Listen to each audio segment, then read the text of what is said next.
Hello, YouTube. Welcome to the FPL PubCast, the preview stream we do every week, every Wednesday at 6 o'clock.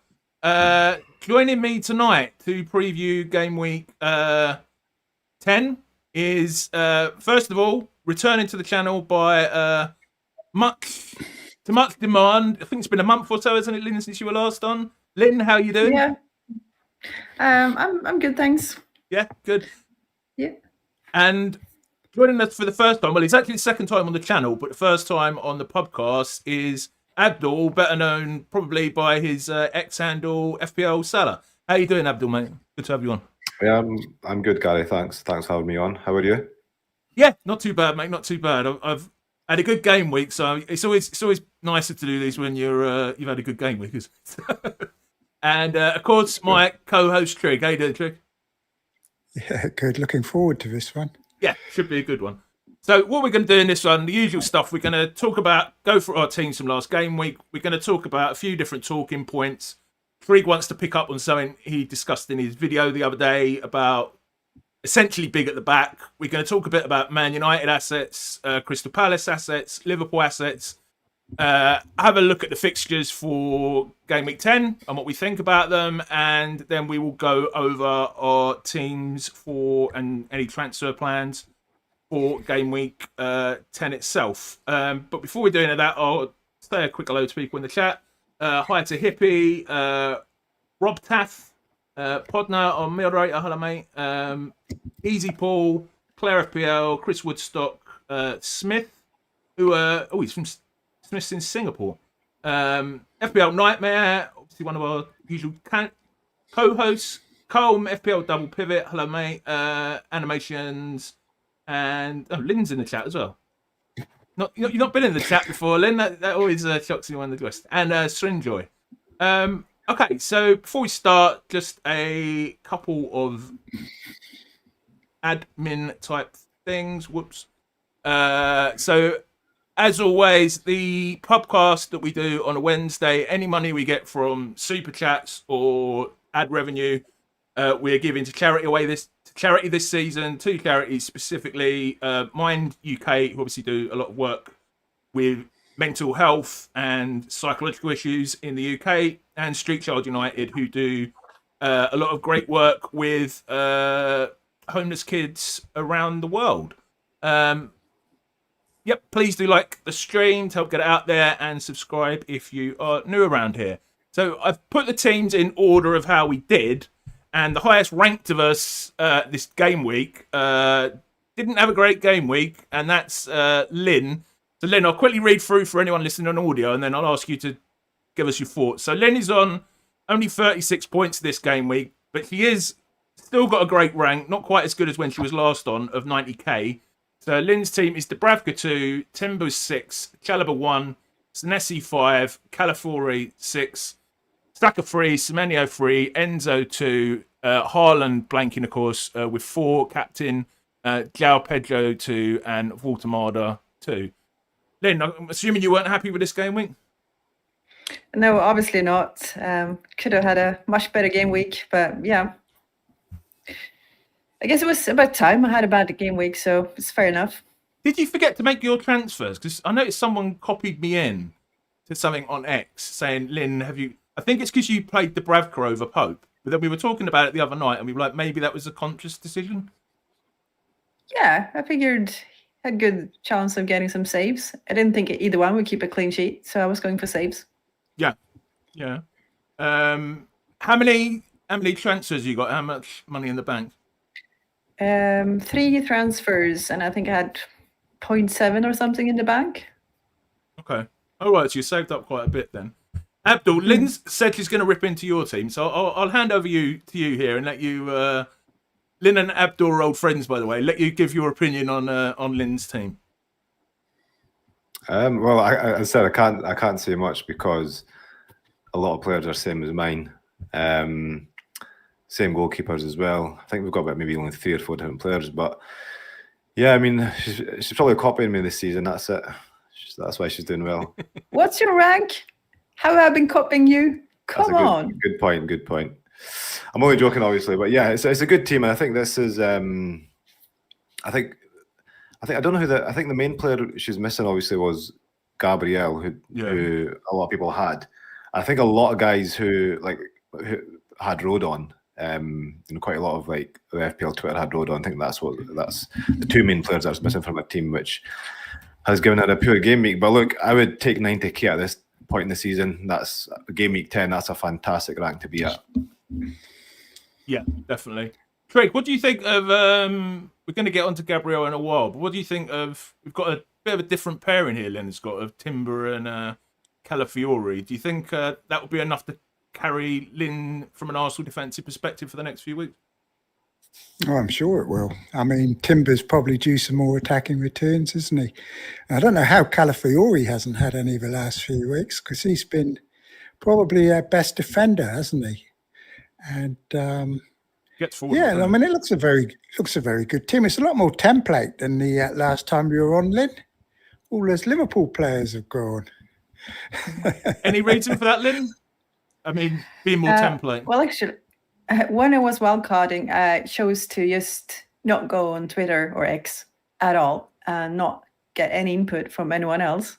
Just set up the team I wanted, and then it turned out it was very template. And then I was like, how am I going to change this? Because I'm not too happy with this. Gabriel, you're out. California, you're in. And I kind of regret that in hindsight. But as you said, California could have had an assist, and then it would have been quite even. But yeah, I'm trying too hard to be differential, I think. But yeah, I might have changed things up this week. I might not have, but I might have. I'm not sure you're trying too hard to be differential. I mean, we put too much store in last week's points, don't we? You know what I mean? Like if Timber or Calafiori had scored, nobody would be saying that. So we don't know what's going to happen this week. Gabriel's overperformance can't carry on forever. I mean, it's just been ridiculous. You say that every week, Trig, and then it does. That's the problem. It's only been two weeks. Yeah, I mean, yeah. he was quite unlucky not to actually score again.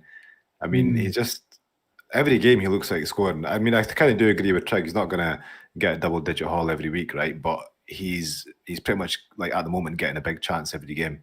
So it's I'd be quite scared if I didn't own him.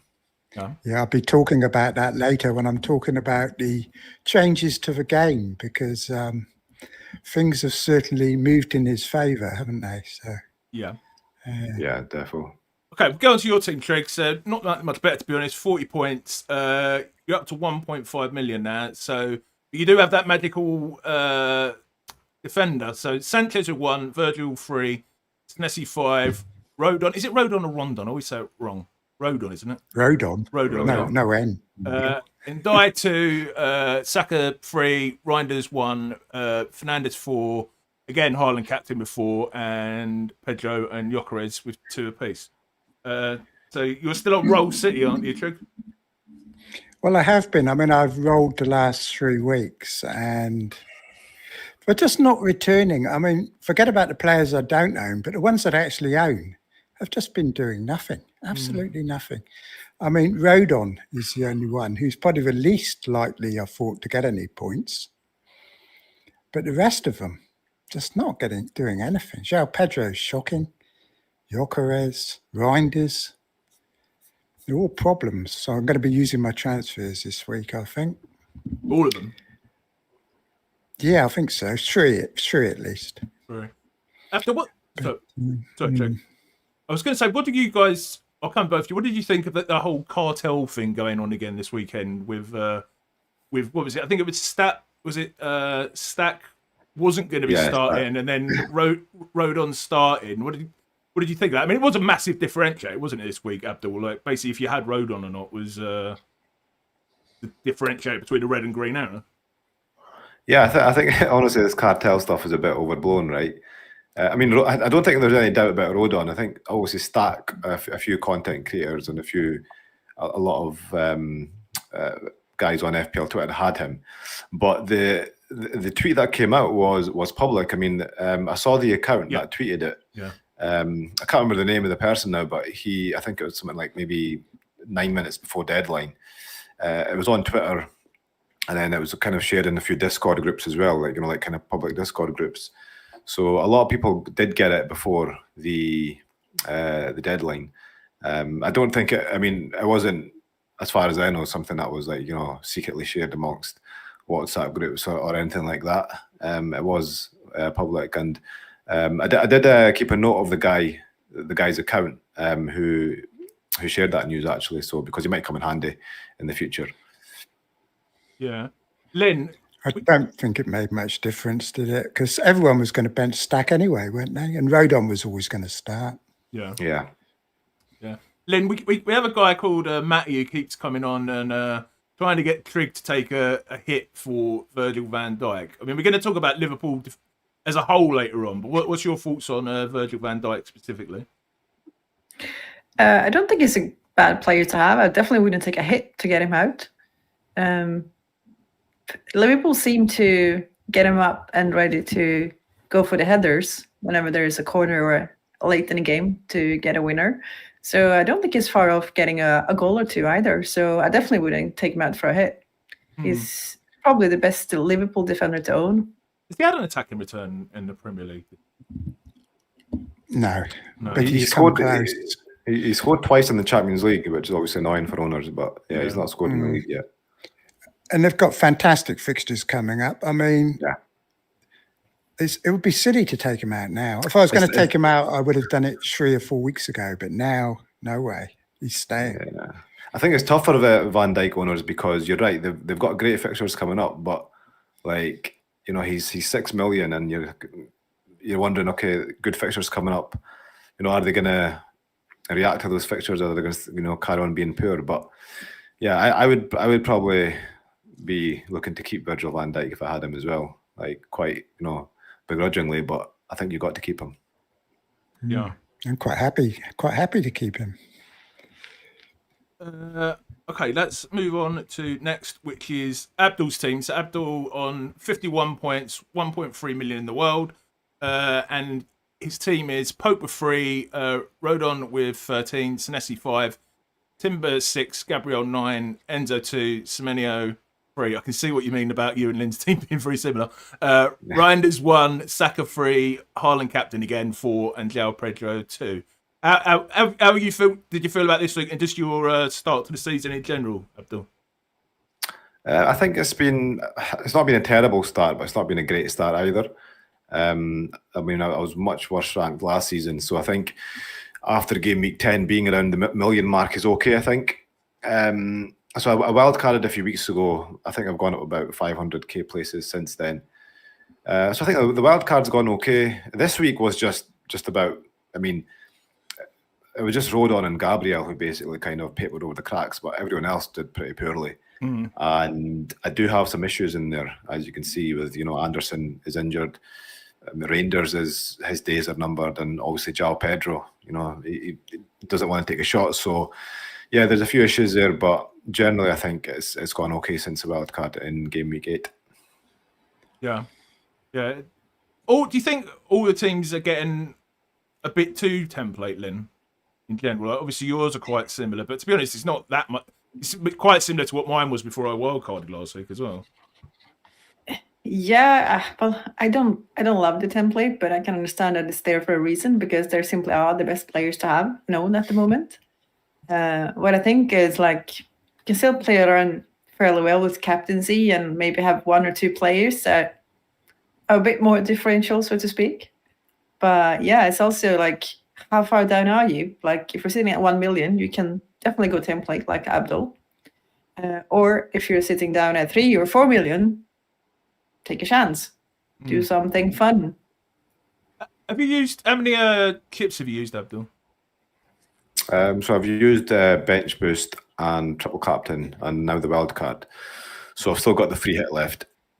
Okay, it's like exactly the same position as me. Any thoughts on Abdul's team, Trig? Yeah, it looks fairly normal, isn't it, really? Usual. Everyone's got that front 7 pretty much, and it's all failed this week, didn't it? So Reinders looks like the issue, really, I think, isn't he? I mean, I can't see him staying in the team much longer consistently. Yeah, is he on your chocolate vlog, Abdul? shirking. Oh yeah, back. definitely. I may actually get rid of him this week. I've already made an early transfer, which I'll speak about obviously later in the team selection. But Rangers might go as well. To be fair. Yeah. I think if I still had him, I'd definitely be getting rid of him. Okay. So I do, Abdul. I know it's your first time on. I don't try and big myself up too much, but I was quite low down, and for the second or third week in a row, on top of the pile with 62 points, and I'm up to 670k. So I had. Wait a minute, this doesn't look right. Oh, God. So I was going to say, I put my non-wildcard team up. That's great, isn't it? Well, there's not much I can do about it now. I'll have to read it out from my phone. So my team is, if we can get it up. First time this has happened, didn't it, Trig? Completely different to that team, isn't it? Completely different to that team. To be fair, we have been doing this for like 3 or 4 months now, and this is the first time I've got a slide wrong, so I'm gonna forgive myself. We better skip your game week team, I think, and move on. Yeah, okay. Well, we can see my wild card. Why, when the 1 week when I've actually got something to bloody be happy about, do I put it up? Yeah, we'll have a look. I did well. Anyway, we'll move on. And obviously, hopefully, my slide is actually right with my next game week team. Okay, so a few talking points before we have a look at the fixtures. Trig, I put down 5-4-1, but you made a very good video the other day, which I really enjoyed, about talking about putting more money in defence. Do you want to talk us through? Well, I'll hand over to you.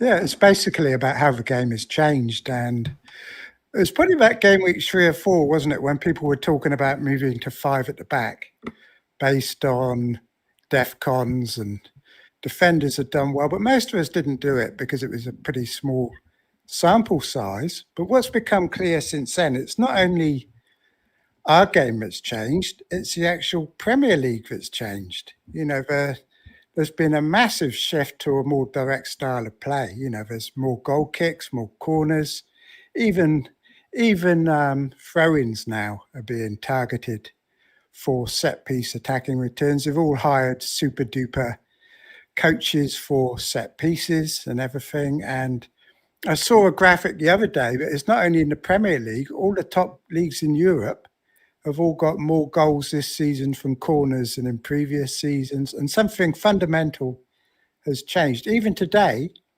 there was an article on the BBC website by Tony Pulis, who used to manage Stoke, kind of saying he was the originator. He was the originator, and he's vindicated. And he's now started a weekly column called Going Direct, because it's like everywhere in the media that everything's changed this season. So it's not just our game that's changed, it's the actual game itself. And you see that with Gabriel with his flick on, and we got the new assist rule as well, where all he has to do is get his head up, flick it on, it bobbles around 3 or 4 people in the box, someone scores, and he now gets an assist for it, like Rice did the other day. And so it's fundamentally changed, and we've also got the bonus system. Everything is pointing towards defenders and midfielders rather than strikers, because when all the goals are from set pieces, strikers are less involved in them generally. So personally, I'm looking at taking funds out of attack starting this week and moving more towards midfield and defence. So I think we need to take this into account, that it has actually changed. You know, we kind of felt it is changing, but it's becoming more and more clear, you know. But the strikers have underperformed, I think, anyway, which doesn't help, does it? I mean, if Gyökeres had been good, but the reason he's not good is because the style of play's changed, isn't it? And it's not helping him. So, yeah, I don't know what you all think about that, but I guess we'll have a look when we go through the teams. Yeah, I think you're right. I think it's quite funny that this is the season that DEFCON was introduced as well, because this type of play just exactly rewards defensive contributions. So it's a bit of a double whammy there. Ironically, central defenders would have been good this season without DEFCONs, wouldn't they? They kind of brought them in because central defenders were rubbish last season. But the way the teams are playing, I don't think they wouldn't have been rubbish. I mean, you look at all these big hauls, And these 2 points are pretty insignificant when you consider the massive scores they're getting. They all add up, don't they? It is. It's all adding up. Yeah, I mean, Linn, have you got any temptation to move to? I mean, I've put 5-4-1 here, but I mean, I guess it could be 4-4-2. 4-5-1. 4-5-1. Linn? Yeah, I guess there aren't that many strikers that really appeal to me, but there are some decently fairly cheap ones that I'm happy to own and play with good fixtures that I've got coming. As long as they have good fixtures, I'm happy to play them. But yeah, definitely put some more money in defenders midfield this season than previous seasons. Yeah.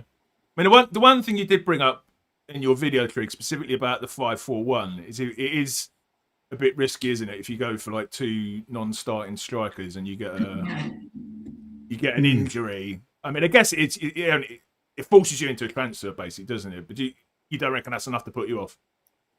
I think a hybrid. You can go a hybrid. You can get someone like Thiago as your second striker, and then you can play pretty much any of those formations, can't you? 4-4-2, 5-4-1, 4-5-1, depending on who your worst player is. The one thing I will say though about going big in defence is that it's been quite unpredictable, hasn't it? It's not like it's the defenders you'd think it was going to be. Like if we'd said at the start of the season, go 5-4-1, we'd have all had that Man City defender in. I've forgotten his name now, the one who's always injured.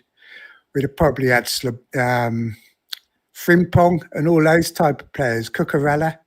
But the ones that are getting the points are pretty random, aren't they? So even if you go to a 5-4-1, are we going to catch those points? Because, who's going to have Van de Ven? I mean, I know a lot of people have, but that was more dead teams and a hangover from earlier in the season, wasn't it? So, basically outside of Arsenal, the defenders, I guess Munoz would be a good one to put in. Munoz, Gabriel, maybe Timber as well. Burn, the likes of him probably. Even Pedro Porro once his fixtures get better. But I think there's definitely a case for relying less on attack, because even when the strikers do score, it's only like a 6-point goal most of the time. Yeah. And it just doesn't keep up. I think as well, when you got like Arsenal there, right, everyone's going to have double Arsenal defence. And then you're probably going to have Senesi, who's, if you've got him at 4.5, he's a DEFCON monster. And then Anderson's good as well. So that's like, I know he's injured just now, but once he's fit, then that's 4 defenders you've got there who are probably like, your staple back four for most of the season. And then it's all just about that one other spot. So, yeah, I think... I think I don't know about a 5-4-1. I think more of like as Trig was saying, like a kind of a hybrid, a 4-4-2 or something is going to be, I think, really popular kind of going forward. Double Arsenal defence, and then it'll be like Senesi and a kind of a rotating 3 basically. So Man United midfielders are quite expensive, aren't they? I mean, we'll be talking about them in a minute, but I've been trying to fit them all in. Like the midfielders I'm going to want in a few weeks. Like I'm going to want Gakpo. I'm going to want another Man United midfielder. And it gets difficult to fit in unless you do take money out of attack, I think. Because you don't want to take it out of defence. I mean, traditionally, we have a cheap back 3, and then you can stack your midfield. But now the only way to do it is to take out the strikers, I think. Yeah, I've done a poll. Is 5-4-1 a viable formation? So let us know. 68% yes at the minute. But let's move on to... So I've titled this stream a little bit provocatively, Mbeumo in on the thumbnail, and then is one Man United fielder enough? Obviously, Mbeumo is on very good form. And if I could just get up their fixtures on my phone... I spent ages preparing for this one, and I'm still struggling with to find things. So their next 6 fixtures are Bournemouth, Liverpool, Newcastle, Leeds, Fulham, and Sunderland. I mean, Abdul, I'll come to you first of all. I know I'm not going to say what Linn's done because I've seen the transfers, but do you think Mbeumo is? Are you targeting him? And do you think one Man United midfielder is enough, or am I overblowing it? I mean, I think we've been here before on Man United, right? Like, they're back, but I've been quite impressed with them this season. Like, they're actually second in the league for non-pen XG. I think they have actually. It's not one of those where they suddenly, got those results. I think they have been playing well. They were quite unlucky in game week 1 against Arsenal. I think they kind of should have got a lot more in that game. And I think their good play is generally being rewarded now. So I'm probably a bit more confident. I'm trying to put my Man United bias to the side here, right? But I am quite confident in Man United. I mean, I'm not saying they're going to finish, top 4 or be title contenders, but I do think their options. I mean, for the past 2 or 3 seasons, it's only been Bruno Fernandes in the attack, right? That's been their only viable option. But now we've got Mbeumo, who's definitely a viable pick. Cunha as well.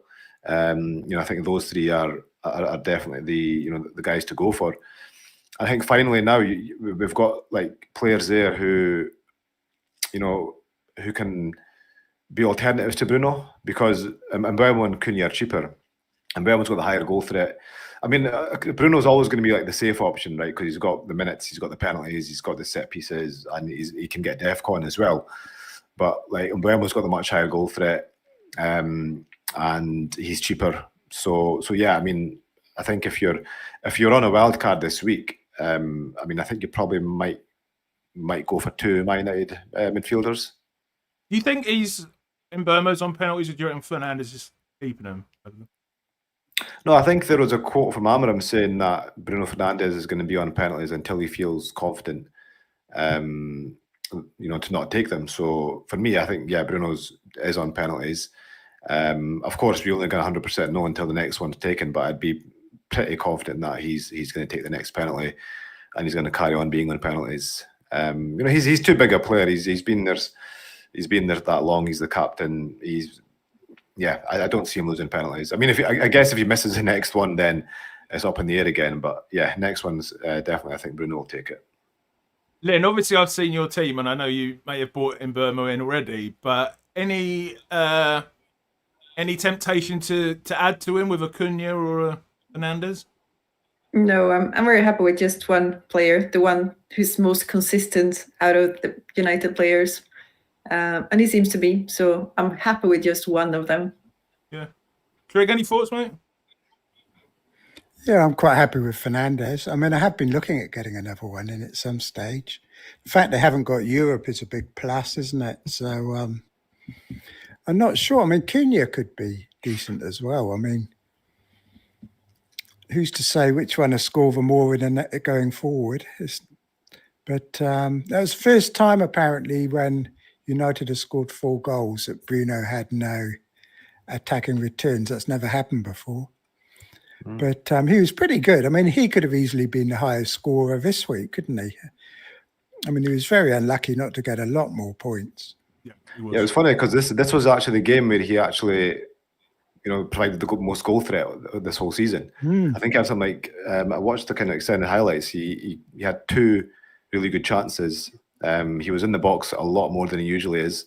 I mean, you'd usually see him quite reserved, and he's usually the last one to be in the box. But yeah, he was definitely probably had his best attacking game and didn't get any returns. So it's quite unlucky for owners. Wasn't it his 300th appearance or something? It was, yeah. It was. Yeah, that could I have think had that something was to do with why. it. Yeah, I think that could have had something to do with it. But yeah, we'll see. It could be a system change, but yeah, it could have been that as well, I guess. It's been the same all season, I think. I think he's been very unlucky. I mean, he could easily have another 40 or 50 points on what he's had, if he's missed 2 penalties. That doesn't happen very often, does it, as well? No, exactly. I think non-owners have got away with one now. Yeah. Really? Yeah. To enjoy those channel members saying 2 United players when we are contemplating 5-4-1 is realistic. Yeah, I agree. Okay, so this next talking point, I may have been a little bit provocative putting this one in, knowing Lynn's a Liverpool fan. But Liverpool, obviously, 4 defeats in a row. Great fixtures. Well, 5 great fixtures and a difficult one coming up. Villa, City, Forest, West Ham, Sunderland, and Leeds. What does this avoid Liverpool question mark? What emotions does it bring to you, Lynn? No, I'm fine with that for several reasons. One is you have to go with the most informed players.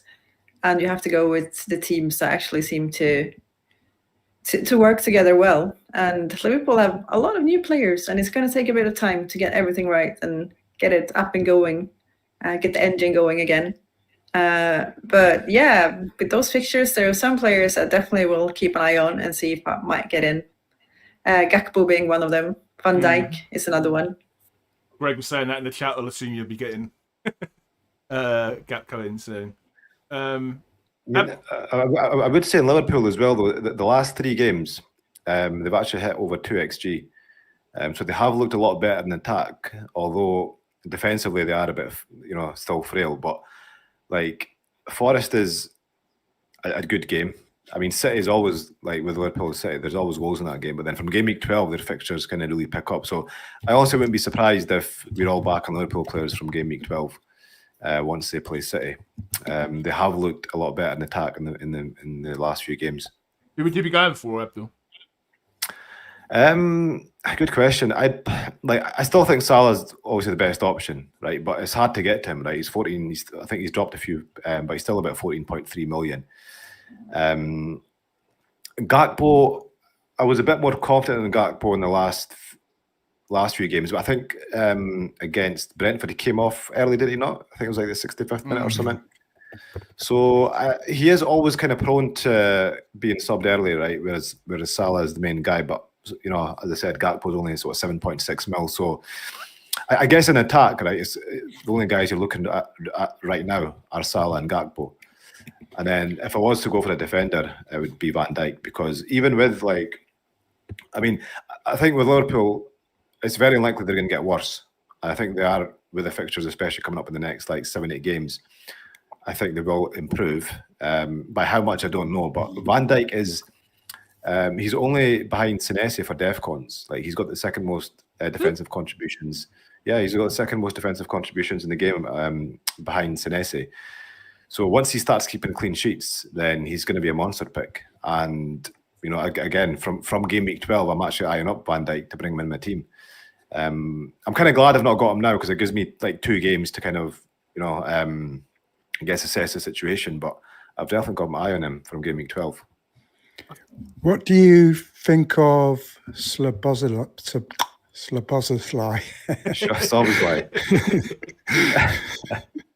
Yeah, I mean, he's the thing is, he's a midfielder, right? And although he's been playing brilliant, he's probably one of the most nailed players right now. He has been been playing as a reverse OEP, right? He's been playing a lot in right back. So for that reason, I don't like him so much. But he has hit DEFCONs a few times, and I think he's one of those players where when he gets an attack in return, he's very likely to get bonus points as well, because of all the work he does, the extra work. But I mean, 6.5 million, I think when you've got, guys like Minte there, like Sarr, who are actually playing in midfield, for that kind of reason, I don't like him. But yeah, I mean, I guess I can see the appeal if you're looking for a nailed on kind of pick, because he's played every single minute so far. He's got, he's played 90 minutes in every game, so he is a nailed pick. But I just don't like the fact he's been playing as a reverse OAP. I mean, yeah, that's just kind of my personal preference, I guess. Because Ahmad, if you want reverse OOPs, Ahmad would be the best one to get, wouldn't he? But I guess we're not going there for the same reason. Yeah. Yeah, I will say this. Someone in the chat is saying they want me to say Mamashda. Wait a minute. How do you say it? Mamadashvili. I managed to get it out. My mispronunciations, Abdul, are becoming legendary on the channel. I think just call him Mama. I think that's what everyone's calling him. Mama. Yeah. I was just trying to have a look for the team news, because there was someone in the chat saying, is it out, Trig, for Liverpool? It should be another 10 minutes, I think, officially, okay. isn't we were saying beforehand, Abdul was saying on an official lineup, saying they were quite going kids, basically, but I guess we could check it probably is out now, because it's only an hour and 10 minutes away, so it probably is out. I can't find it on BBC Sport. I want to see the Palace lineup I'm more interested in. Yeah, you keep an eye on it for us, Trig. While we go on. Yeah. To Gabriel, I just put this one in there because I was watching Let's Talk FPL Andy the other day, and obviously Gabriel has been amazing this season, and he was having questions basically saying, should he take a hit? This guy was asking him basically, should he take a hit? I think he was in the same position as you, Linn, Or he might have had Saliba. It was either Saliba or Timber. It was one of them. I mean, how essential, Linn? I'll come to you first. How essential do you think Gabriel is at the moment, and how worried are you as a non-owner? I have considered actually bringing him in because I had a lot of free transfers. But then I thought, like, if I do it, California is definitely gonna score a goal, get assist as well next week. It's just so it doesn't feel like I can do it. I'm waiting to.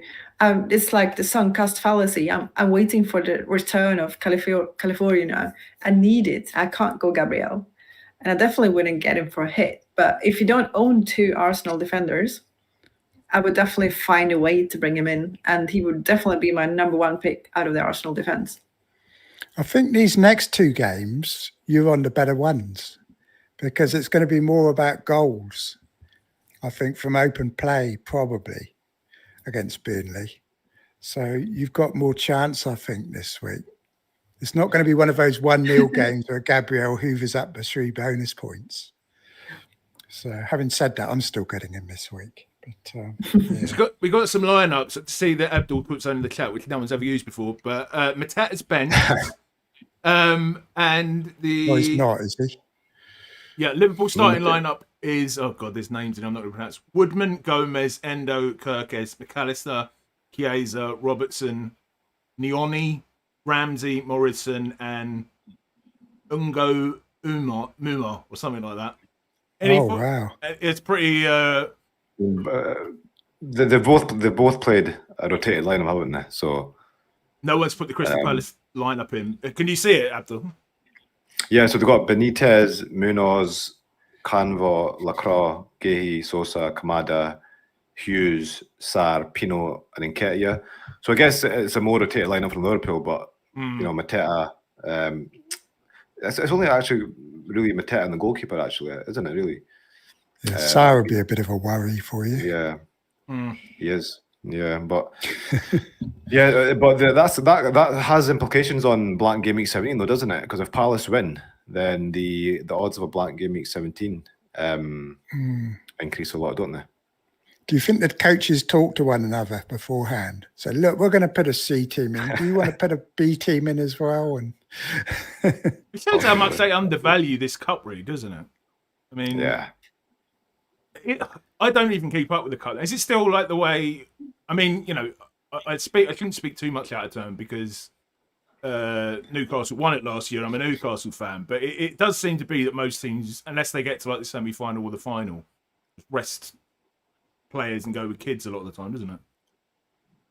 Which is disappointing. Yeah, even more so now because how many games they're playing. Like, you know, the games in Champions League in Europe have been increased as well. So, I mean, this is just a kind of, I guess, a result of that as well. I mean, this is the, I guess, the least prestigious competition for the English Premier League teams. So yeah, it makes sense.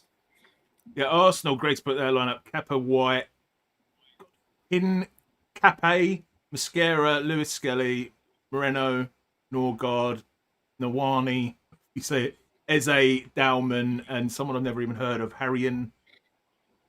And I'm not going to pronounce the second part of his name because I'll probably end up sounding like I'm saying something rude.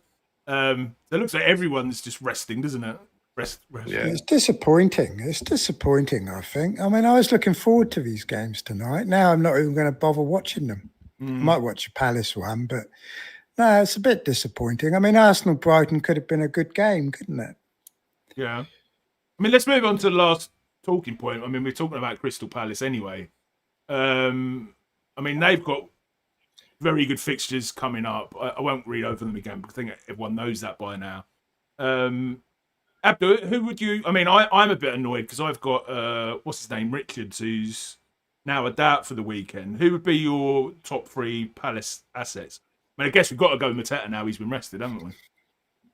Yeah, I mean, like, for me, if I was on a wild card this week, for example, it'd be Mateta, Sarr, and Munoz. I think they're the top 3. I think they're their 3 best attackers. You know, even like when Palace score, it's going to be one of those 3 involved in one way or another. I think Sarr and Mateta are the only 2 viable attackers, really. I think in the defence, obviously Munoz is is the pick that you want. Like, you know, if money is no issue, he's probably the most attacking defender in the league. But in the defence, they do have alternatives there. They've got Richards, as you said, but, you know, obviously we need to look out for his injury. You know, he's hit, I think, DEFCON like 5 times this season. You know, great value. Lacroix is cheaper, 5 million. He's good for DEFCONs as well. So there are alternatives to Munoz there, but I mean, ideally the top 3 would be them, wouldn't it? Be Mateta, Sarr, Munoz. Lynn, have you got any Your Palace free, aren't you? Got any temptation to bring anyone? No, I had Sarr, but took him out this week with an early transfer. Really? Why? Yes. Okay, all right. Don't spoil it yet. Okay, I guess that was to, I guess that was to empower another move. But in general, are you keen on them? I definitely want to own one of the 3 mentioned going forward, but I don't think they're essential. Yeah, there are alternatives. Trig, you still happy with your Lacroix? I'm not particularly happy with Lacroix, but I'm not going to do anything about it. But I'm not high on Palace as other people. I mean, I quite like being different, and I see Palace as a team I can take on. And like Lynn says, they're not essential. There are other alternatives to Palace players, and I shall be going down an alternative route. I mean, I just don't trust all those fixtures and a small squad they've got. I mean, they probably would have liked to rotate a lot tonight themselves, but they just don't have a big enough squad to do it.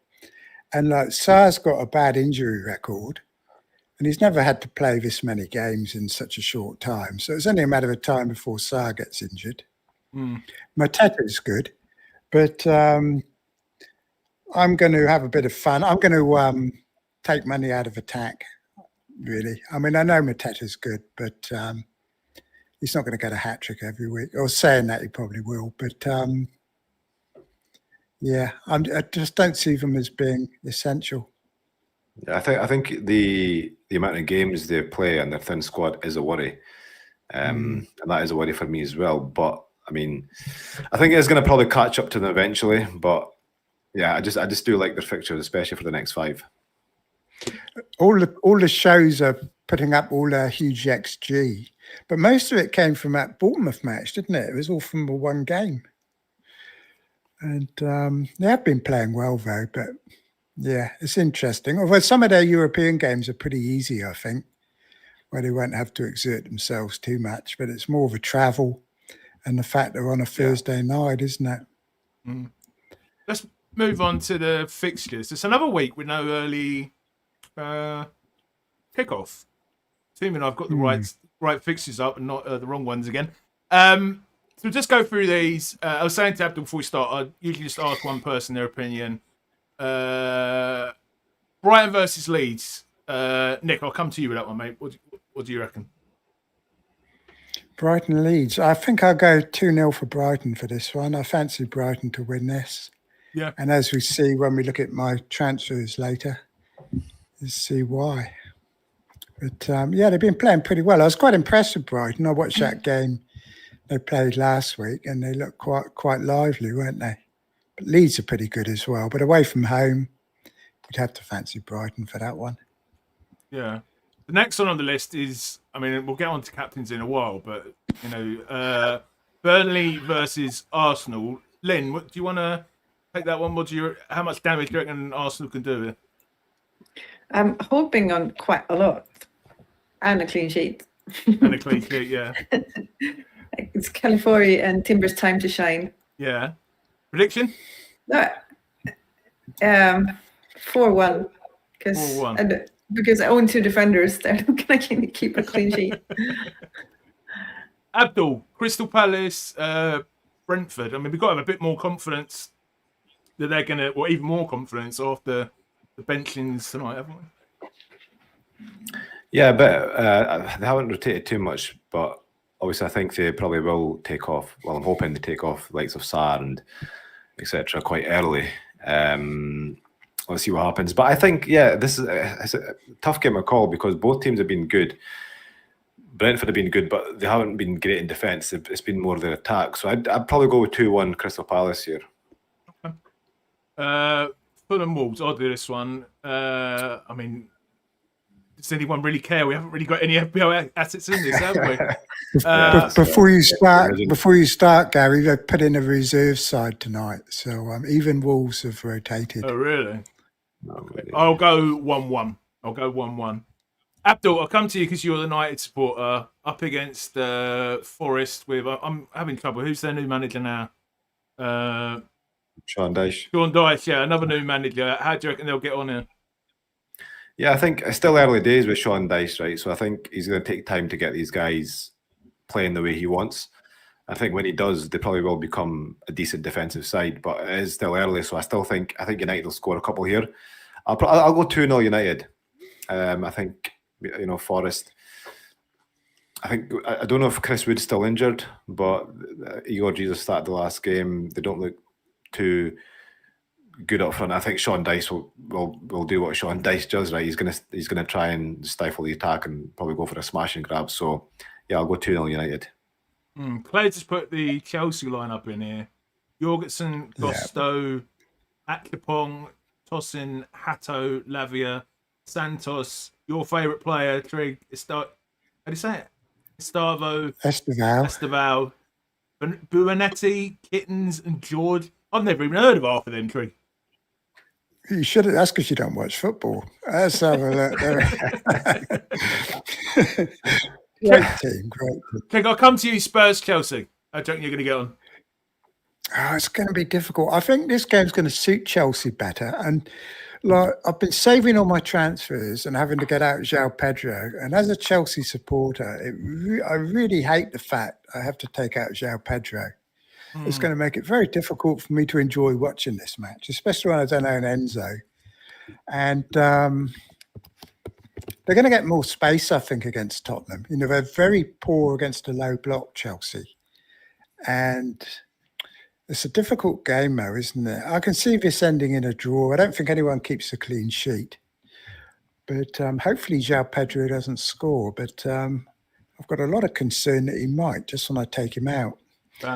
But he's certainly shown no signs of scoring a goal. He hasn't had a shot for 6 weeks, has he?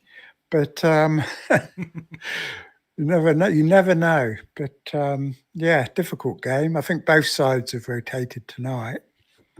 You'd think Tottenham would have the advantage. But I'll say 2-1 to Tottenham, actually. Chelsea are in a bit of a bad way at the moment, I think. Defence is shocking. Yeah. Linn, I'll come on to you, your beloved Liverpool. How are you going to get on at home after 4 defeats against the fairly resurgent Aston Villa? It's got to be said, isn't it? Yeah, but I'm not too worried. This is the week we fight back and actually get those goals because, like Abdul said, we have been a bit unlucky. I think when we played United, I think we hit the post 4 or 5 times, something like that. So I definitely think a bit of bad luck and kind of just need to gel a bit more. And we have arrested Salah, so that's good as well because he will be keen to show us what he's got. Linn, what's your... Sorry. Yeah. We had FPL Nightmare on you last week, kind of slagged off Slot a bit, saying he thinks he's just picked up what Klopp had in, and is sort of has been riding on his coattails. What's your opinion on him as a Liverpool fan? No, I quite like Slot, and I believe in what he's doing. I also believe he's got a lot of work ahead of him, and we just kind of need to give him time to get the team going. Okay. I'll take the Sunday one as a Newcastle fan. I mean, anyone could beat West Ham at the minute, couldn't they? Even though, our form's up and down. I'll go 2-1 to West Ham with a Voltemada brace, Linn, to make you happy. Man City versus Bournemouth. Abdul, what do you think into this one, mate? Yeah, I think this one's going to be a high-scoring game.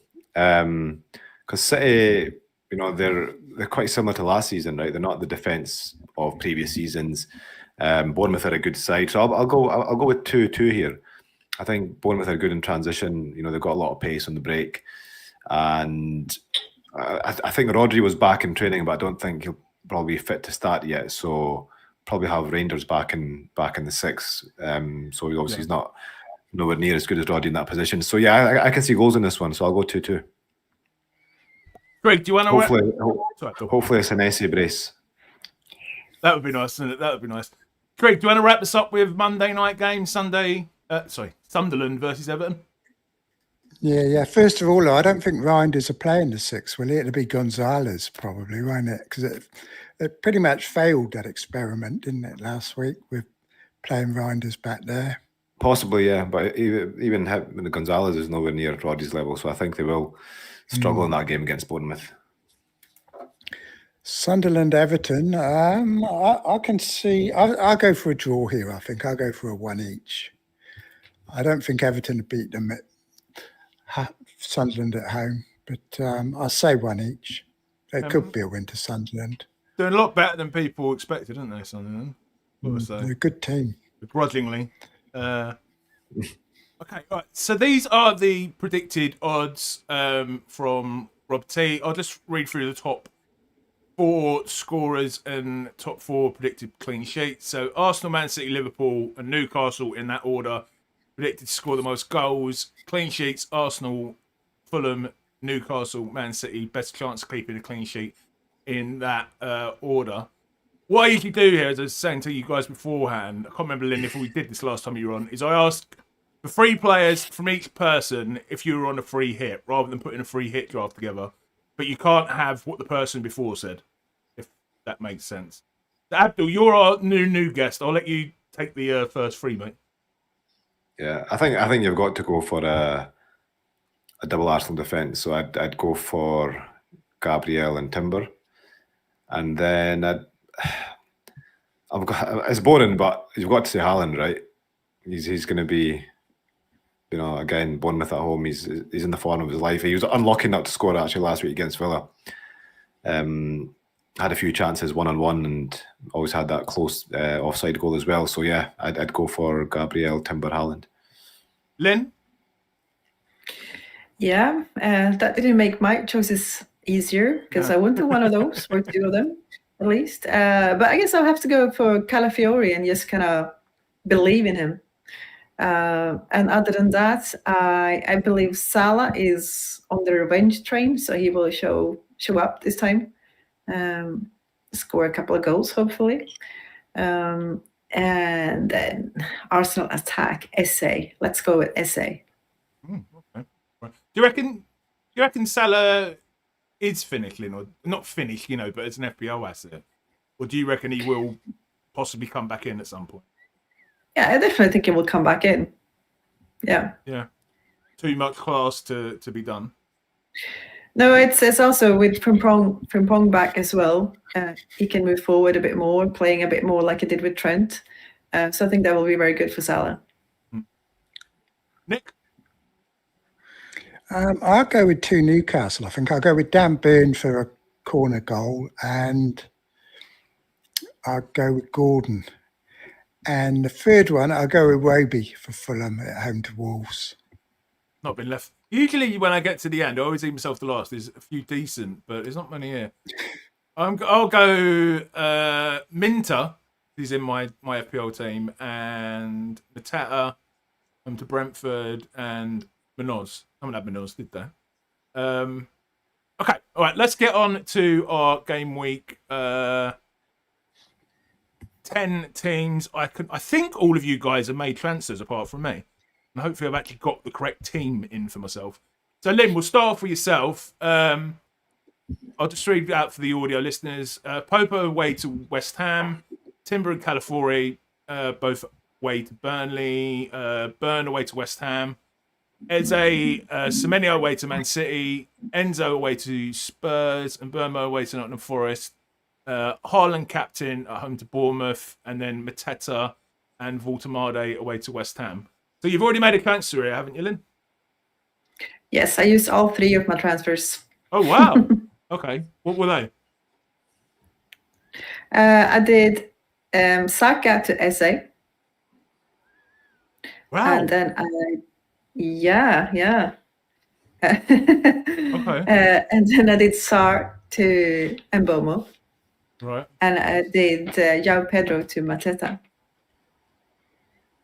That is crazy. It's crazy in my opinion, Linn. you got rid of Saka and Salah, two players that a lot of people were targeting. What reason? What reasoning? What's your reasoning? Because my wild card was so template, I started to hate my team. Okay. And I just play FPL because I want to have fun. I want to have players I can share for. And I had too many players that I felt like, give it back. Meh, I don't care if you score because everyone owns you. Okay. It's like you've got this 90,000 rank and you're just like trying to throw it away, Linn. And I'm not meaning to be too, am I being too harsh there, Trig? You are, because she only got to 90k because she had a different team than everybody else. That's true. So if you want to win, you've got to be different. And I think Eze probably is better value than Saka. I do think he's better value. And yeah, I mean, it's a good looking team, isn't it?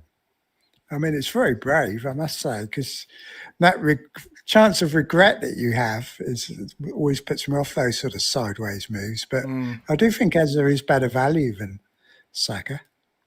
Brave or stupid, Abdul? Which does Linn fall into? I hope he comes on again after this. No, I mean, like they're not moves I'd usually make, but it is quite refreshing to see somebody play the way Linn plays. Like, it's just how, like, you know, you kind of, every manager I think played in their first season, they just went with the players that they like and want. But saying that, I mean, looking at that team, it's a fantastic team. Like, the players she took out were good, but the players she bought in are good as well. I think, who did you take out for Mateta? João Pedro? Yeah. Yeah, I mean, that's a no-brainer, right? That makes sense. Yeah, that makes sense. The other two are a bit risky, I'd say, but could well pay off. And as Trig said, like, the reason she's 90k is because she's been playing quite different to everybody else and the usual template stuff. Well, are you not tempted to start Reinders over Enzo? No, not really. I think Enzo's due. Something's going to happen there. I don't even think Reinders. I mean, Reinders might not even start against Bournemouth. He's not starting to. Well, we don't know yet, do we? If he's starting tonight, I don't know. No, I think they play at 8 p.m, don't they? The City game. No, they don't. Yeah, they do. Oh no, they don't. Why? Oh, here's the teams. Oh, he doesn't start. So Nico's starting on the 6th. Yeah. So yeah, he possibly might. But if Nico's starting on the 6th and he's benched, then there is a chance he could probably start there again. I don't know. Yeah. I mean, it's Pep Guardiola at the end of the day, but yeah, I mean, like in the first 5 games, he played like 90 minutes, and his minutes have been dwindling since. So I think he is a bit of a rotation risk as well now. And Marmoush and Shirky is both starting today. Yeah. Haaland? No, Haaland's not playing. I guess Marmoush should be up front, won't he? Oscar Bob's playing. Haaland is even on the bench. He's got he's injured maybe. Yeah, I think there was a wee knock, but I think he'll be fine. I think it's probably just an excuse to leave him out, I guess. It would be handy if he injured himself for game week 12, wouldn't it? That would be quite handy, I think. Well, then everybody would just have nice, Salah then. Everybody just jump. Yeah. Be the same team again, wouldn't it? So yeah, true. Always is, isn't it? Linn, have you used all your chips? I don't remember. And I've got my free hit left. Free hit. When are you? Any provisional plans when you might use that? No, really. But when I feel I need to, if there's a blank or lots of injuries or something. Yeah. There could be a blank now, couldn't there? I think Palace are paying about $2 for favourites, so yeah, could well go through. Okay, well, good luck with those transfers, Linn. I honestly, I honestly mean that. It's brave. It's brave. So let's move on to slides are really difficult to move on. Abdul's team. So Abdul has got Pope away to West Ham. Anderson, red flagged at the moment, are home to Wolves. Again, the double Arsenal defence. This time, Timber and Gabriel. Sarah home to Brentford. Enzo, Semenyo, Reinders home to Bournemouth. Saka away to Burnley. Haaland captain home to Bournemouth, and Mateta at home to Brentford. You said you already made at least one move, Abdul. What was your movement? Yeah, so I had 2 free transfers. I've gone João Pedro to Mateta early. I kind of thought, and it was more hope that Mateta would be benched tonight, and he is. So I caught his price rise. And my second transfer, I'll probably make, like, obviously Anderson will probably not play this week. So Rodon will come in, which I don't think is bad, because, you know, he'll probably have a decent chance of getting, you know, DEFCON in that game. And who knows, he might even score again, hopefully. Yeah.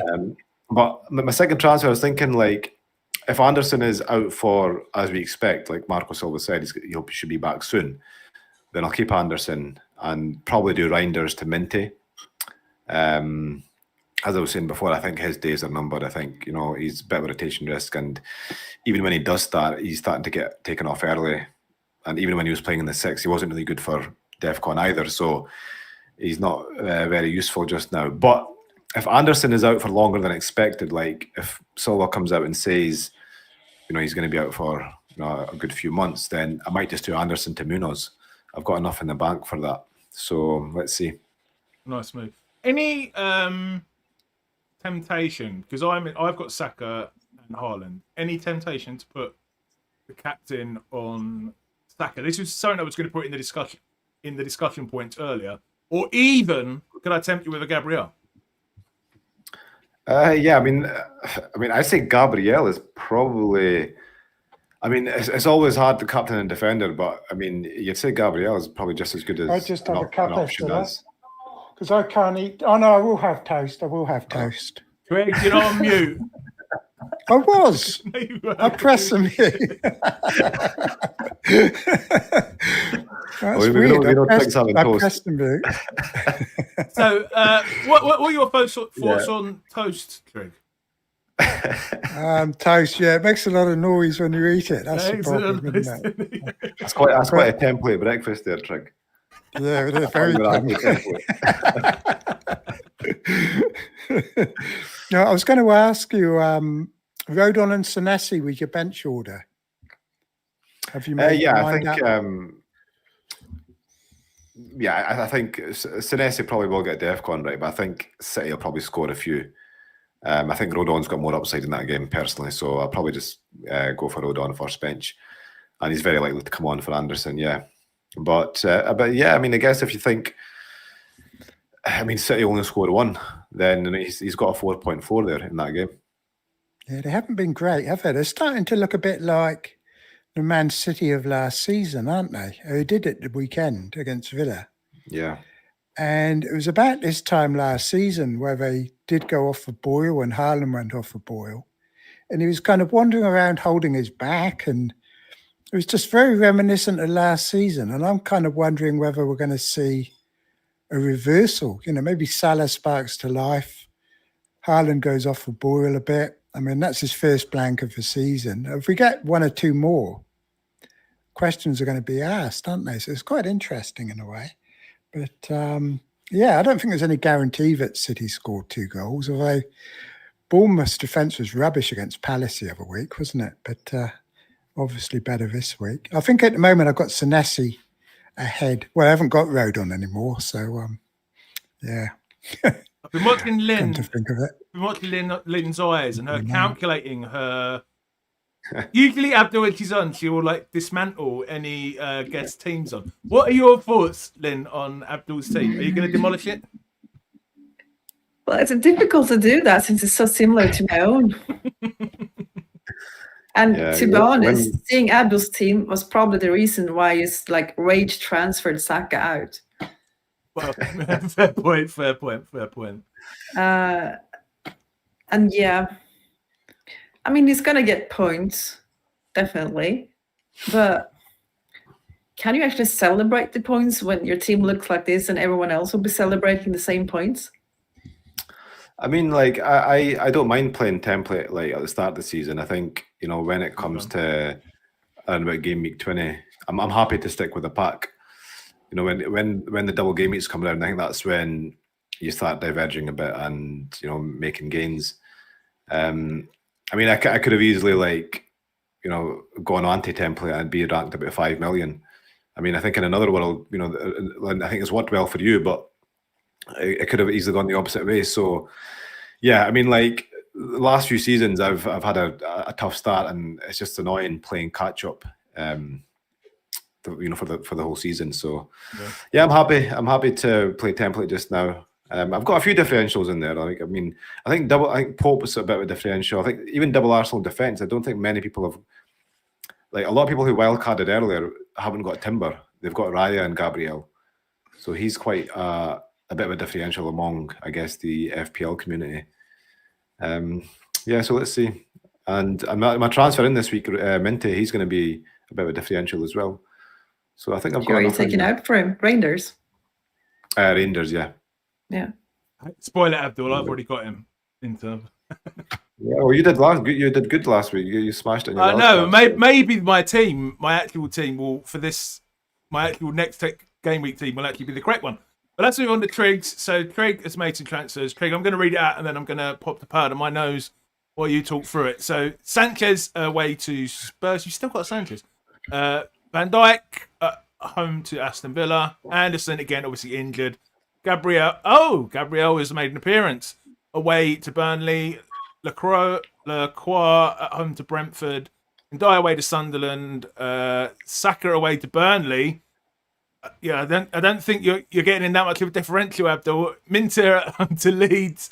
Fernandes away to Nottingham Forest. Haaland captain and Gyökeres away to Burnley. I'll let you talk through it, Trig, while I pop to the powder. No. You can't just read it out. He always has to give me a bit of cheek, right? I'm just looking at it, actually. I'm not that happy about benching Reinders.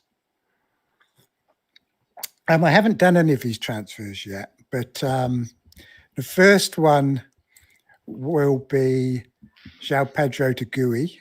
I could have gone straight to Mateta, but the problem with getting Mateta was I had zero money left in the bank to do anything else. I wouldn't have been able to get Gabriel or take out Stack or do anything if I'd just gone João Pedro to Mateta. So I've gone for Gui. This is part of my plan to free up money at the back. I've taken out Rodon, who did well for me last week, but his fixtures are awful now and really not good Leeds fixtures. So I've taken him out rather than Anderson because I think Anderson, as long as he's not properly injured, like Abdul says, if we find out he is, then I'll take him out instead of Rodon.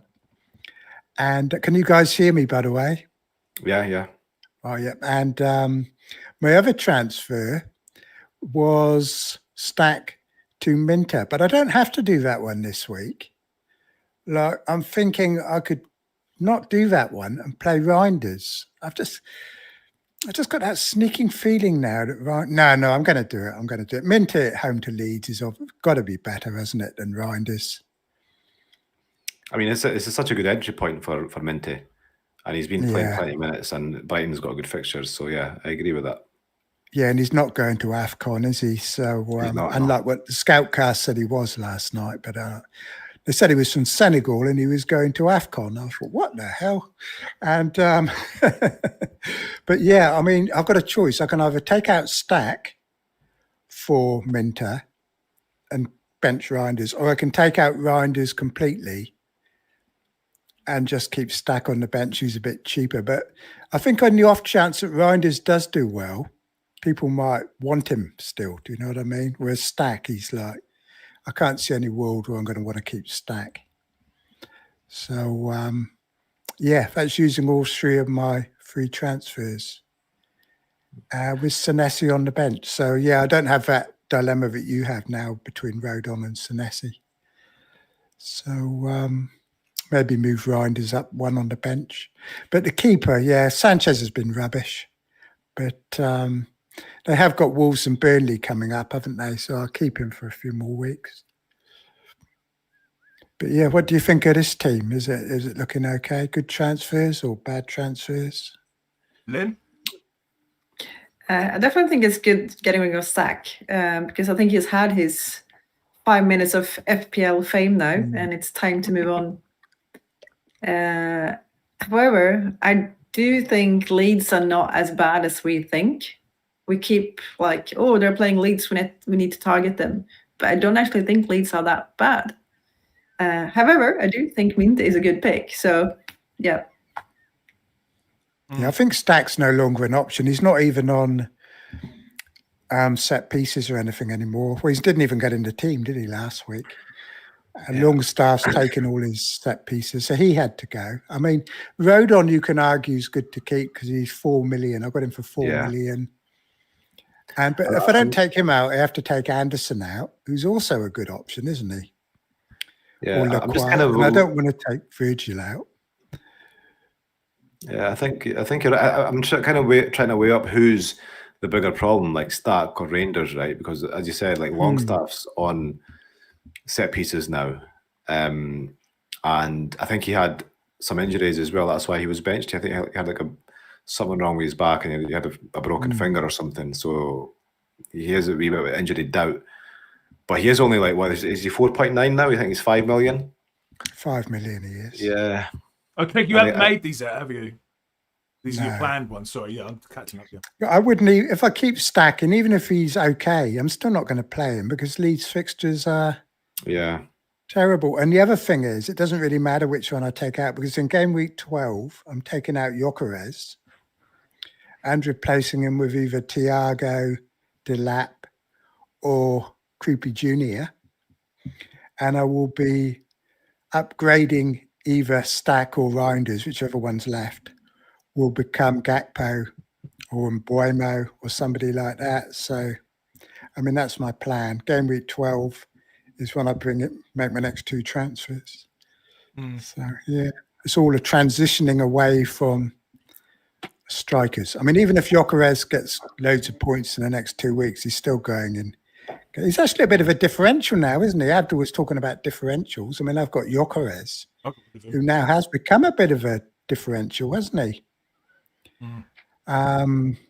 Virgil van Dijk's a differential, although I don't expect much against Villa, but you never know. And he's got goals in him. He's going to get a haul at some stage, Virgil van Dijk. It's just a question of when. So have you got any fencers left after this, Trig? Have you used? No free ones, no. Oh, so you've used all 3 of them. Okay. Use all 3. I'll be saving next week and then use 2 in 12. Yeah, I've just heard you saying roll for so many weeks in a row now. I know, it's very disappointing. No, it's exciting. The team's forced me into it. The team's forced me into it. I mean, João Pedro, I mean, I could still roll. I could roll. I mean, if I rolled, I'd be playing João Pedro. I'd be playing Reinders. And I wouldn't have Gabriel. So that doesn't sound great, does it? No, I think you've got to get Gabriel this week. I just think with the way the game's changed, like we said earlier, that he's just insane now. You know, much more than we thought he was going to be. Yeah, and he's getting DEFCON as well. Like, I mean, I think he had it only twice in the whole of last season, but I think this season, because we've been seeing Calafiore so attacking, like he's doing a lot of the cleaning up, so he's going to get DEFCON as well, which is it just kind of makes him probably one of the best, if not the best, pick in the game. Like those flick-ons from the corners as well. But the thing is, though, he's not going to get DEFCON against Burnley, which is why I actually think these next 2 fixtures, this one in particular, is not the best for Gabriel. I think Lynn's got the better ones this week. But I'm going to get him anyway, because I'm just going to want him. And if I'm putting funds into the back, then I'm going to want Gabriel. Yeah, but surely they get a load of corners against Burnley. They're going to be attacking. Yeah, true. Yeah. He could easily get a goal, couldn't he? Yeah, easily. So, yeah. So I've got to get him, basically. It's why I couldn't get Mateta. So it's just the way my team was set up. It's a bit hamstrung, my team. I should have done what Linn did. Instead of getting Saka, if I got Eza, I'd have had loads of money to do lots of different things. But once you get stuck with no money in the bank, it's a bit of a trap sometimes, isn't it? It makes your team quite inflexible. What do you reckon the probability is that I've got the right team, the correct team on the next slide? I'm going to go about 50-50. My confidence in getting the slides right is completely gone now. Let's have a look. It's the right team. Awesome. Okay, so this is my team. Correct team. Petrovic away to Man City. Gabriel and Timber away to Burnley. Richards, who's obviously a doubt, home to Brentford. Fernandes at Forest, Semenyo at Man City, Minter at home to Leeds, Enzo away to Tottenham, Saka Vice away to Burnley, and then Mateta and Haaland captain. Yeah, so I mean, I'll talk a little bit about. Well, actually, no, I won't talk about my last game week. I'll just say I'm very happy. I'm very happy with my team. I've got one free transfer in the bank. The Richards thing is a bit annoying, but as I think Abdul was saying, if Rodon ends up coming on, that's, you know, by far it's not the end of the world, is it? And you know, he maybe he could even be a bit better pick. And Richards isn't going to be out for long. He's not even on the bench tonight. Richards. He's not even on their bench. So. Okay. I mean, hopefully it's not a long term though. So I am going to turn into you, Trig, for the next few weeks and just say it's going to be roll until 12 or 13 with City and Liverpool's fixture changes, and Newcastle and Man United have slightly better fixtures then as well. And I mean, God knows FPL will move so fast. God knows who we'll want and who we won't want at that stage. But I'm going to try and roll for as long as I can, basically. She didn't have a chance to gush over how brilliant my wildcard was before. Who would like the chance to do it? Lynn, would you like to tell me how brilliant my team is? Well, you should probably ask Abdul, because it's most similar to his. What does that mean? What does that mean? You saying I'm template? Yes, you are. You're so template. It's disgusting. This is the reason I did not go with Petrovic, because I was looking at this game week with Dubravka playing Arsenal and Petrovic City. And I don't like this. But you were brave. You went with him anyway. Bruno, why Bruno? Well, to be honest, Lynn, he wasn't in my initial wildcard, and then Trig scared me. He said he's the best. I don't know if he actually believes it or not, but he's like, he's the best FPL asset this season. He's the best FPL asset, and he psyched me into getting him back in, which actually meant he brainwashed you. You got too many United supporters on this channel. We got Darius as well, yeah. Which basically meant I had to downgrade the keeper. I think I had Donnarumma in. And I think I had Munoz instead of Richards. So I basically sacrificed them to upgrade whoever I had instead of Fernandes. But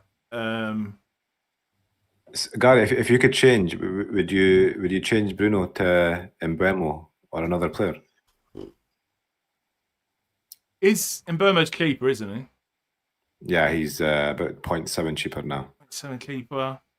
I don't know, Abdul. It's a very good question, because like you were saying earlier, Fernandes he's just so consistent. I mean, he's doing so well at DEFCONs. I think better than anyone thought.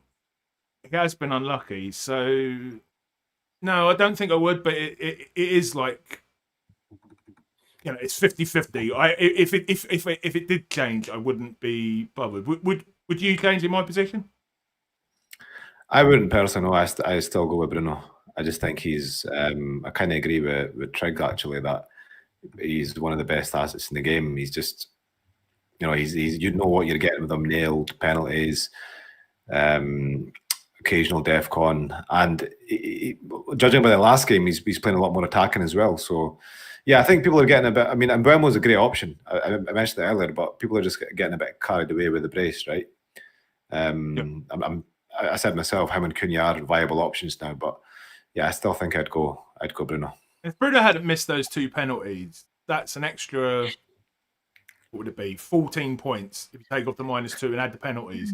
And then you add the bonus on as well. He could easily be on 20 points more than he has been this season.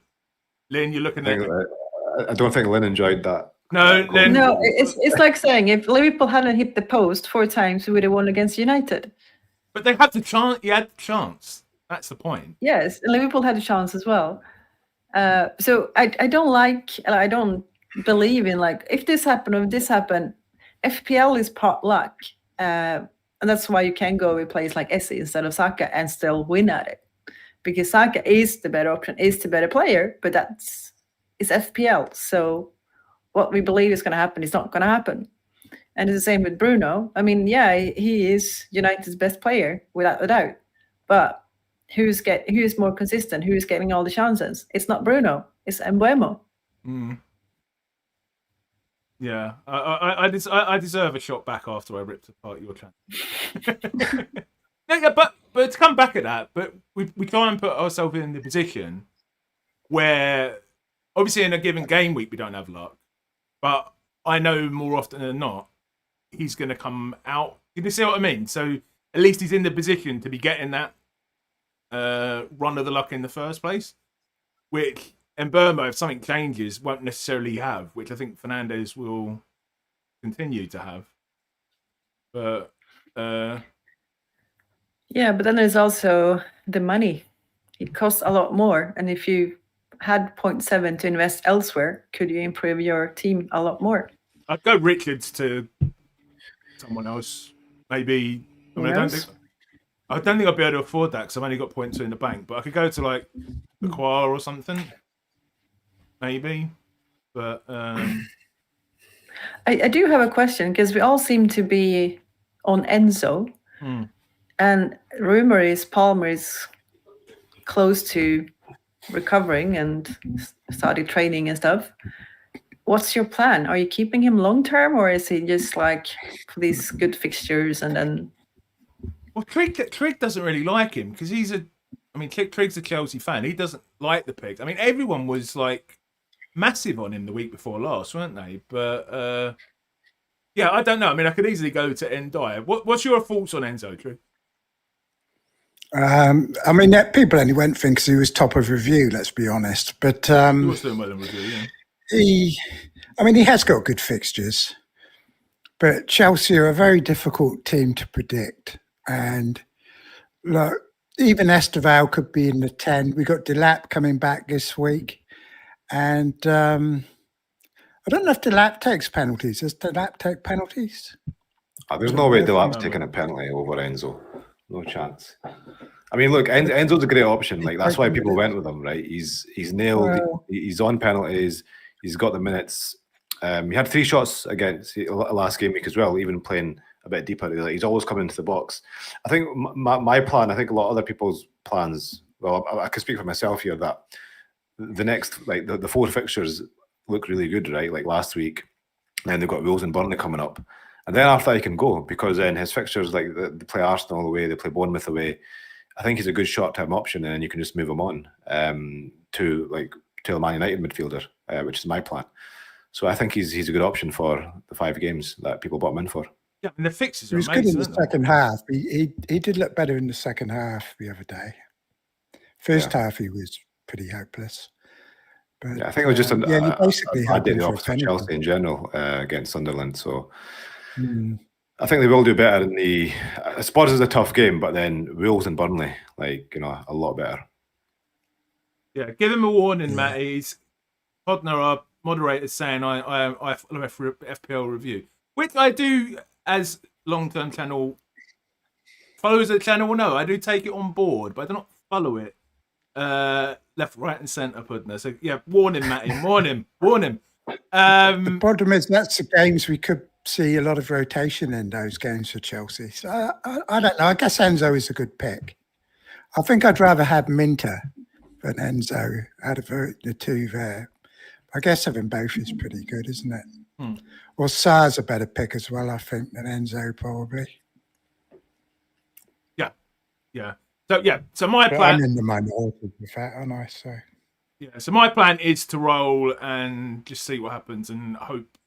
I'm fairly confident this will take me through a couple of green arrows at least. So what we usually do now, and I'm going to take a bit of a poll in this, is we do a Q&A. Abdul, I know you need to go soon. I'll ask Lynn. Are you up for doing a Q&A for? Say, absolutely. Half an hour or something, 20 minutes. Sure. And Abdul, if you need to disappear at any point, mate, just feel free to I'll let you know. To slip out. Trig, you up for doing a Q&A? Yeah. Yeah, that's good. Okay, all right, I'll end this poll. I'll put a marker in the chat. Get your questions in now. And I will end the poll. Can you guys see the poll, Linn and Abdul? Yeah. You can. Yeah. You can do. I was going to ask what you thought. So 66% yes, 34% no. Does that surprise either of you, Abdul? Not really, just because defenders have been performing, right? So it's going to be a bit of recency bias, but yeah, it doesn't surprise me. I mean, there's no like kind of hiding away from it. Like defenders are a lot more valuable this season. I don't see myself going for a 5-4-1. I think, as I was saying before, I think maybe going halfway with four defenders, like a 4-3-3 or a 4-4-2 would probably be a bit more my style. But yeah, I can see why people have opted for it. Linn? Yeah, I can definitely see it. I see a lot of you guys who wildcarded now have got a sheep forward on the bench. Yeah, I mean, I could switch to And I guess that's because you played your bench boost and you feel like, oh, I can put this here now. I don't need it. Yeah, I mean, I could play 5-4-1, even though I've not got tons of money. Yeah, especially now that we're getting, if we've got more transfers now for AFCON, for example, we don't actually have to have a bench in the same way. So it totally makes sense that you downgrade a forward. But the question is, do you downgrade 2 forwards? That's a bit much, I think. But 1, definitely. Trig, it was so cheap, 4.2 million, Gooey, isn't he? 4.2 million. Yeah, 4.2 now. That does make a difference to the rest of your squad. Do you reckon it will start any more matches, Trig? No. Very Delap's back as well, isn't he? So exactly, he didn't play too well last game against Sunderland either. So no, yeah, I think he's still good as a dead bench option though. If you're planning to have a dead option, then he's 4.2 million. But yeah, I wouldn't be expecting any minutes. You might get a few minutes still. It's because if Delap's a striker and João Pedro's in the 10, he could come on still, couldn't he, in the last 10 minutes or so for a point? Yeah. So I will only be on your bench. I will only be taking sensible questions tonight. I will not be asking people what animal they'd like to be. I only do that when it's me and the normal co-hosts on, who I know don't mind me asking them those sort of questions. But Danish asks thoughts on Gyökeres captain. It's a bit crazy, isn't it, Abdul? Yeah, I guess. Look, he's blanked 5 games in a row. Like even Dominic Calvert-Lewin has outscored him in those last 5 games, right? But Burnley, Burnley have got the worst expected goals conceded in the league. I think they've conceded the 3rd most goals as well. So it is a good fixture, but I just don't see. I mean, Gyökeres has been playing well in terms of like as a team player. He's bringing others into play. He's he is getting a few chances, but yeah, I just can't get behind that. To be honest, I think if you are going to go for a differential captain like outside Haaland, I think go with somebody who's got a bit more, I guess, form. Do you reckon, Linn? Do you reckon Gabriel Atlee, if you were going to go against Haaland, is to play? Yeah, why not? I think it is. Craig, who should I sell first? Matthias asks. Simons, Reinders, or João Pedro? It's a tricky one, isn't it? All 3 of them aren't the best, are they? Probably not Reinders out of those 3. So I think it depends more on who you want to bring in. If you've got someone you really want in for Simons, then take him out. If you've got one you really want for João Pedro, then get rid of him. Yeah. Greg says, who is Linn's favourite Norwegian player of all time? Yeah, that's a good question. I kind of feel forced to say Haaland, but no, it's probably Ødegaard. Ødegaard, of all time? Yeah, why not? I could go Riise or someone like that, but Riise is a little bit of a dick. So yeah, I like Ødegaard. I'm trying to think. What other players, Linn, from Norway? I don't really know.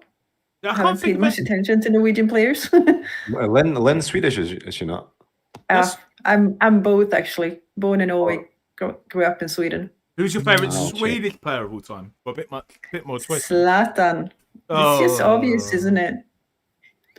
Really? Oh, yeah, okay. I'm going off you, Linn. You cannot not say Zlatan if you're Swedish. I don't know. I'd prefer what was the lad used to play for Celtic?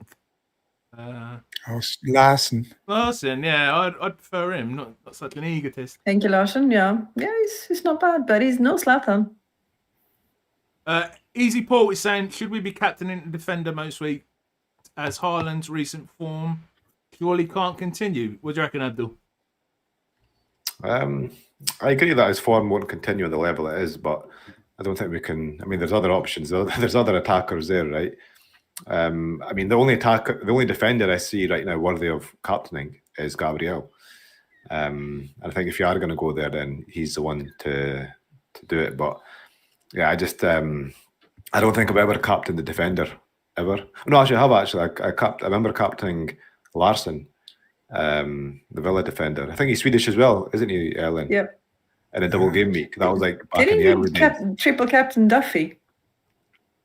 No, I didn't triple captain Duffy. Oh, a lot of people did, didn't they? I remember that one. Yeah.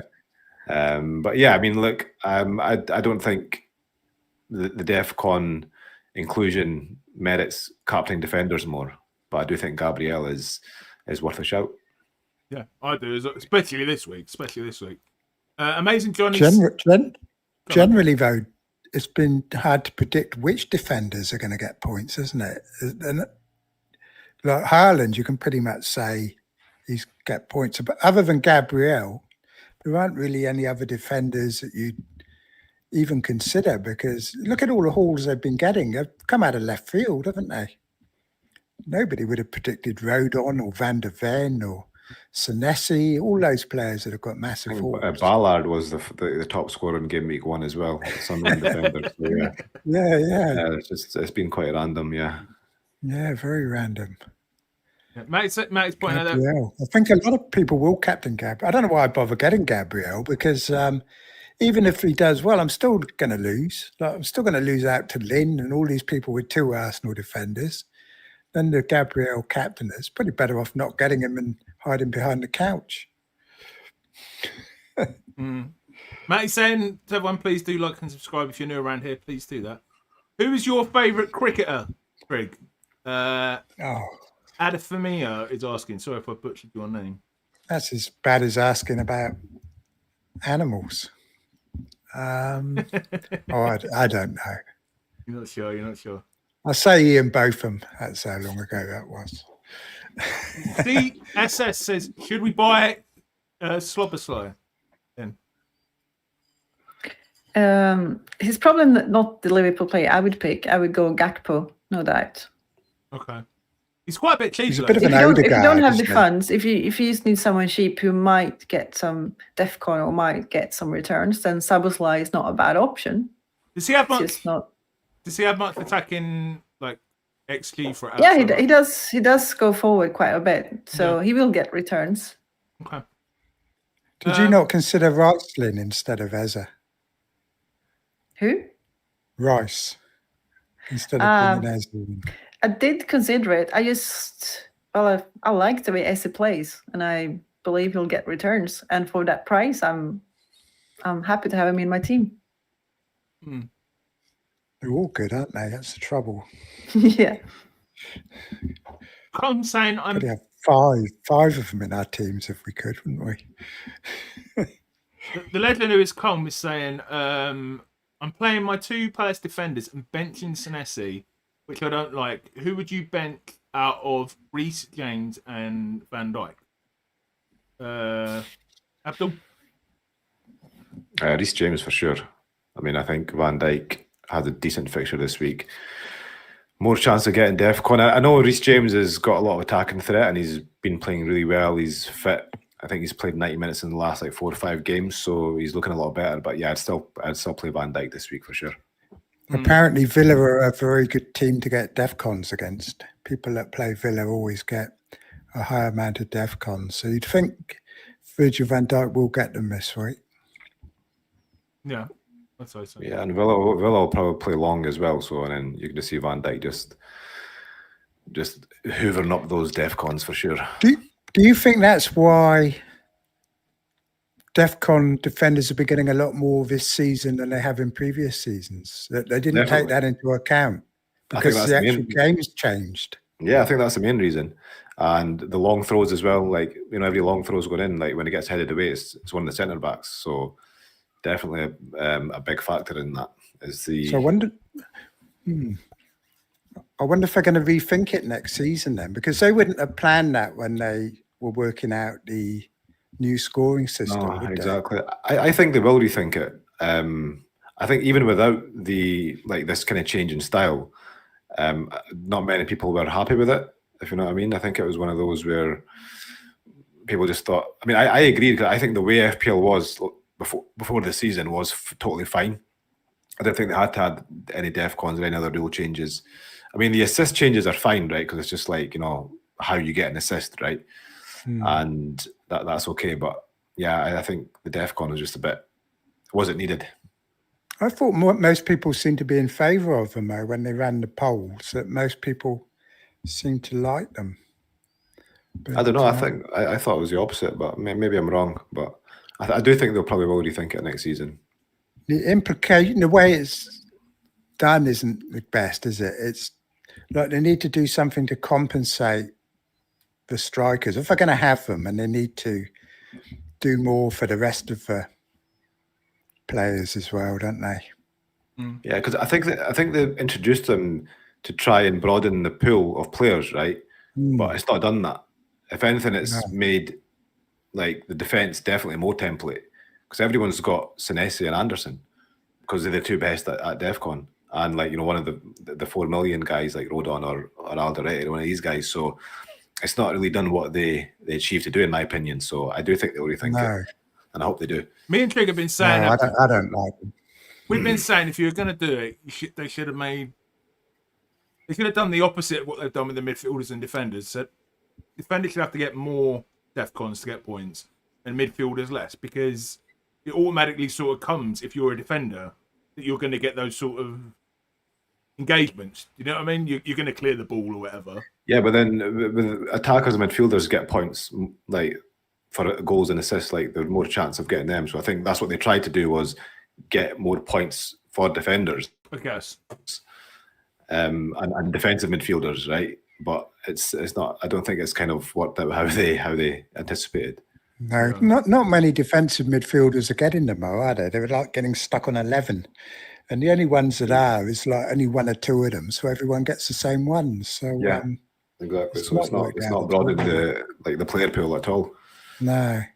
Okay, I'm going to take one more question because I want to finish up soon, and that is from channel member Stringjoy. If you want to check out channel memberships, please hit the join button. Okay, serious question. Bench 2. Enzo, João Pedro, and Semenyo. So I guess start one of those. Lynn, who would you start out those 3? Enzo. Enzo. Okay. Yeah, I guess João Pedro, Semenyo's away to Man City, isn't he? Okay. All right. Sorry if we haven't got to your question. I want to finish up there because I know Abdul has to go, and also the matches are about to start. Thanks so much for joining, Linn and Abdul. I usually ask where can we find you, but obviously neither of you to actually have your own YouTube channels. Actually, Abdul, when I went to tag you, and it did come up that you had a YouTube channel, but you have like 1 subscriber. Was that actually you, or? I think I've got a YouTube account, but I've not got a channel, so to speak. No, but of course we can find you on the brilliant Fantasy Football Hub, Abdul, and many other places coming up. Yeah, I know. Trig's a big fan of Fantasy Football Hub. He loves it. So, My favourite. Favourites. And of course, you can find the link to Abdul's X account in the description. And Lynn, where can we find you? Again, the link to your X is in the description. It's just Linn_FPL on most social media. I've added you on Instagram and you haven't accepted me yet, Linn. I'm quite. Yeah, I've been bad. I haven't really checked Instagram. I'm quite upset. And I'll Trig, get to it. Trig, where can we find you, my friend? As if anyone needs reminding. Trig Talks FPL on YouTube, and lots of content coming out. Yeah, and great videos like the one you did the other night, and I do recommend people go and check that one out. So enjoy It went saying, down well, that one. No. shout out to Fergie. Yes, I am trying to get Fergie on here. He said he was going to come on, but then I've not heard from him for a little while. Hopefully he'll come on at some point. Yeah, so please do join us for our reaction stream on Saturday night at 7:30, the FPL lock-in. Trig is off for 2 weeks because you're doing a run and then you're in the Northern New Zealand Test Championships the following week, aren't you, Trig? Yeah, a running event this week, and then North Island. It's actually the senior champs next week in Napier. So I'll be away for 2 weeks. We'll be away for 2 weeks. But I am hoping I finally got, he's not been on the channel all season, Steve-O from Elite FPL. Hopefully he's going to be coming on this week and next week. And we may have 1 or 2 other guests as well. But I'm not going to say any more than that for now. Linn, Abdul, thank you for coming on. It's been great. And been great to have you on again. Linn, I know you're off on holiday, but guys, it would be great to have you on again. Cheers, everyone, and have a good game week and enjoy the matches tonight.